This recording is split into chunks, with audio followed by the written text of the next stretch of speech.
Hey, so it's Becca here. Hello. Um, Another video. I'm on a roll today. Um, this one is about spiritual courts of equity, um, and how to use them, or how I have used them in my life to clear out old patterns, programs, to find out basically when there's interference. Um, Spiritual courts of equity are they are the original courts on this planet. The spirit's coming through. I've got an itchy nose. um, so, spiritual courts of equity, they are the original courts of Earth. As far as I'm aware, and I don't know for sure, but every macrocosmic being has its own spiritual court of equity, pretty much. So planets will have their own spiritual courts of equity. Solar beings, suns, galactic, so solar systems, universal. There are levels to the spiritual courts. So um, you use them primarily. I found them through contract revocations, of which I will be doing more videos on contract revocations because they're brilliant as a first line of defense against the system, against stuff, that we all don't really want to know about, but does go on.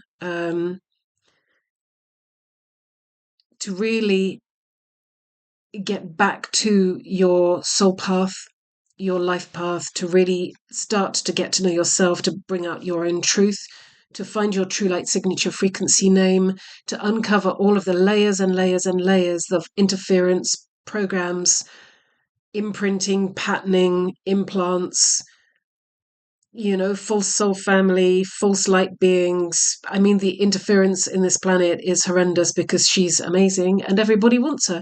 And there's been, I mean, you want to find out more about this, go see the Galactic History stuff of Andrew Bartzis because it's pretty much the best source of information I found so far of exactly what has happened and the things he talks about. I have actually either dreamt of or I have memories of. Not all of it, but some of it, enough for me to believe a lot of what he's saying. I don't agree with everything, but spiritual courts of equity are pretty much the greatest thing I have learnt from him and the greatest thing I have learnt in my spiritual journey because they bring in the ancestors. So when I call in a spiritual court of equity, what happens is that you call in the planet, Earth Mother. If you're doing primarily, you would usually do one on Earth Mother. So you call in Earth Mother, you call in you, your I am presence, your higher self. You call in your monadic oversoul, um, any or all of the above. I usually call in my guiding team because they're the ones that deal with me every day. They help. They're usually parts of me or family or ancestors, star ancestors as well. Because our souls come from elsewhere. We didn't originate here. Nobody originated here. She was a blank akashic world when she started. So um, and I also I call in ancestors. I call in my primary soul family that I migrated to this planet with. That's very specific because the system has put us into false light soul families, false soul families. They've mixed them, they've jumbled us all up together because they don't want us with our soul families. I'm not going to go into that here. Um, I will do another video again. There's other stuff out there on the net about this as well. But for now, I just wanted to mention that. So they will put us into mixed up, jumbled up. We're not allowed to incarnate pretty much with our soul families. So anybody you migrated to this planet with, your soul family, your wider soul group, you're probably not going to be jumbling around. We do have soul contracts with our primary soul family, but the system puts in fine print into our soul contracts. Again, there'll be another video on this. The system puts in fine print into our soul contracts that lead us away that pretty much means we never get to complete our soul contracts and usually means it leads us away from our primary soul family. This is the reason why you want to be doing spiritual courts of equity. And I usually speak out loud. Everything when I deal with spirit, I always speak out loud. Rightly or wrongly, it works for me. basically because you are programming your aura.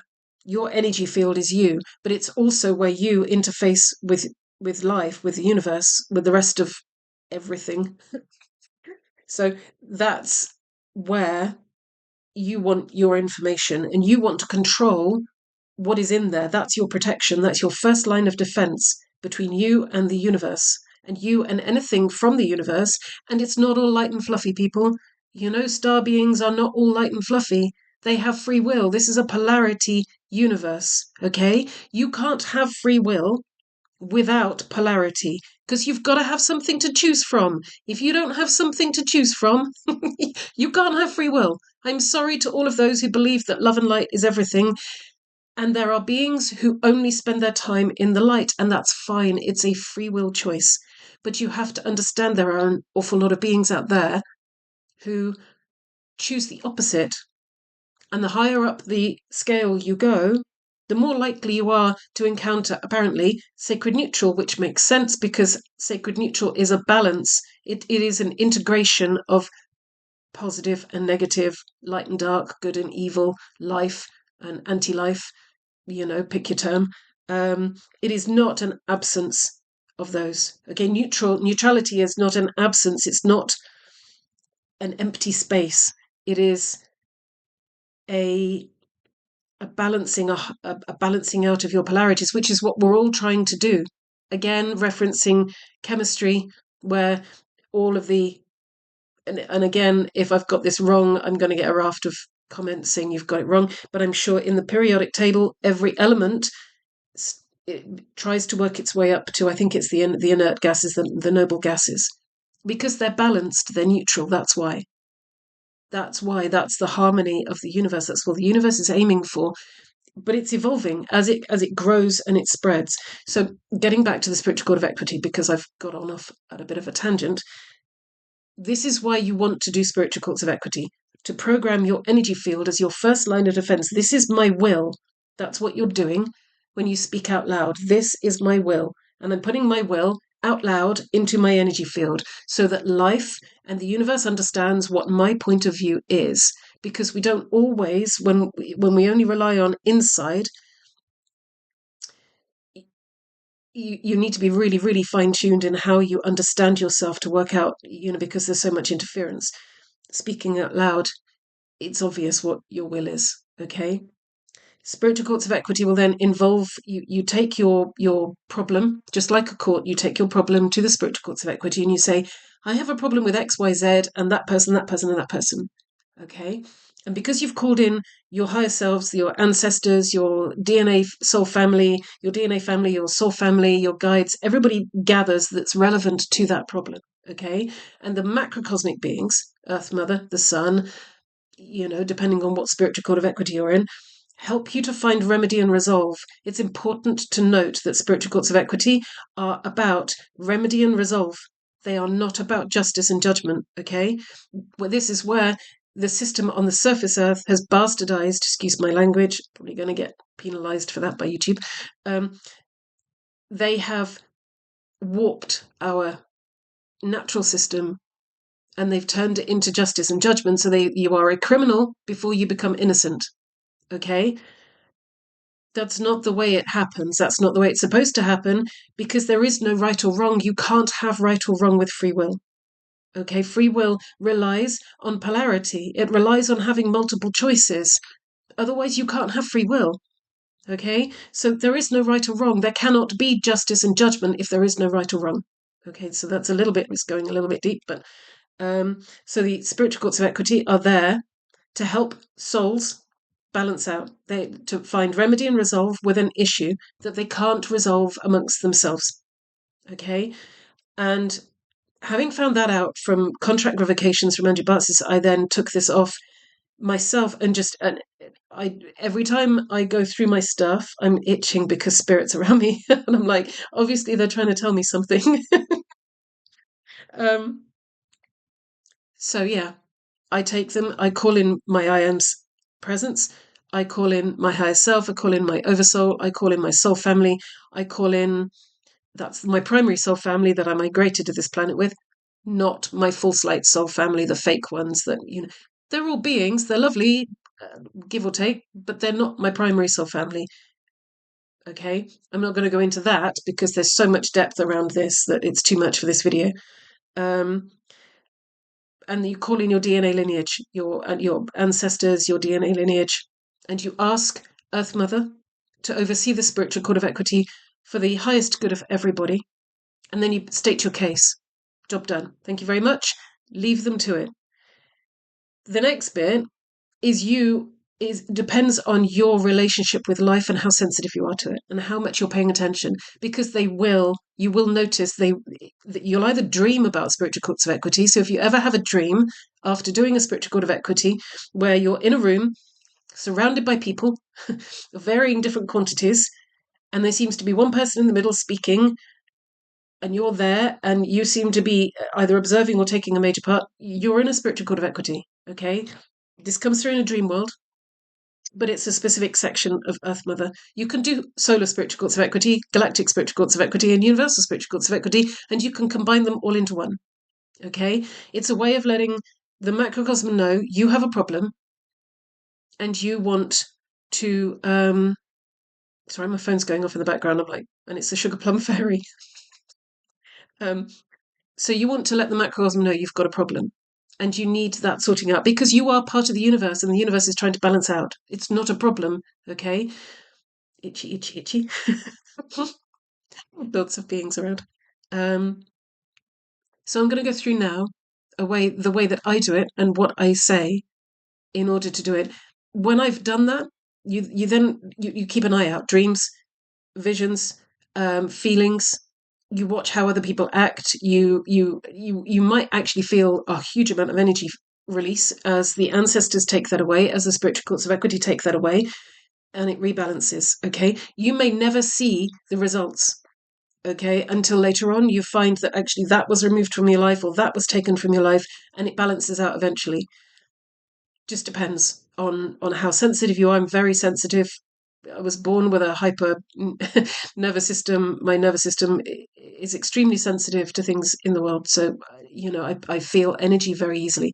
For those of you who are the same, you will probably feel a massive amount of energy shifting when you do this. And I highly recommend it. Please do it because it is so useful in sorting out deeper, especially past lives, stuff that comes through with us from past lives, stuff that comes with us with our souls from other planets, other solar systems because we've all come from elsewhere. That's where all the starseed stuff comes from.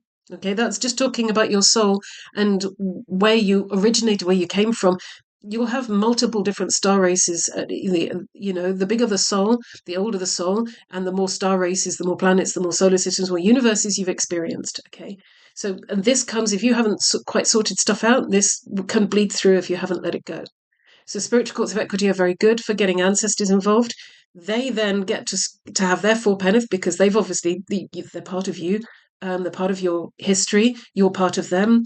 You get to sort things out. So they're useful for everybody. That's why you want to do ancestor work. And this is a big part of ancestor work, spiritual courts of equity, especially at the moment with the mess that the planet has been in. It's a really, really good tool for like supercharging your forward progress and for clearing you out so you can get to know who the real you is away from all the programming, away from all of the imprinting, away from all of the interference that we have all been through. Okay. So, how I do this, I will find myself a quiet space where I can speak out loud without looking like a madwoman. And I will say this my sovereign, free willed I am presence, does choose of my own conscious free will and volition to open a spiritual court of equity in Earth Mother's spiritual court, or the sun, or the great central sun, galactic central sun, universe, delete as appropriate, okay, wherever you want to send it. I call in my I am presence. I call in me at a higher self level and me at a monadic over soul level. I call in my primary soul family that I migrated to this planet with. I call in my ancestors, and I call in my family, my DNA lineage. I ask Earth Mother, Sun, Galactic Central Sun, Universe, to please oversee the spiritual court of equity for the highest good of everybody, for remedy and resolve, not justice and judgment. And then you launch into your problem. I have a problem with XYZ. I need help. This is untenable. I don't understand this. This keeps happening to me. I don't know why I'm like this, Start with just general stuff and keep working in, okay? And the ancestors and the macrocosm will work with you. It will help you. It will help your soul family. It will help your DNA lineage. It will help those you've been involved in, people, colleagues. If you see a pattern in your life that keeps happening, send it to a spiritual court of equity, okay? You notice this happens, you don't understand why you keep attracting that person or keep attracting that type of thing. Why do I, despite all the work I've done on myself, still land myself in this? Because it might not be you. You could have all sorts of technological and weaponized energy problems. You could have parasites. You could have implants. You could have hook-ins, cords of attachments, grids, nets, suction cups. You could be a product of somebody else's issue from another lifetime, and you're still bound to them by an energetic cord that links to that lifetime that's nothing to do with this lifetime. Okay?